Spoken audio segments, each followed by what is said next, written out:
Hello lovelies, Kulumbai and Namaste.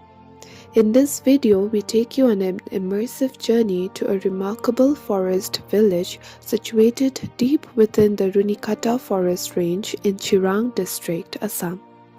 This village is a relatively new settlement as there were no human inhabitants here before 15 to 20 years ago. It was once a dense and untouched jungle, but over the last 2 decades, people from different parts of Bodoland and Assam began settling in the forest, transforming it into a thriving community. What was once a purely wilderness is now home to a hardworking group of villagers who have built their lives from the ground up.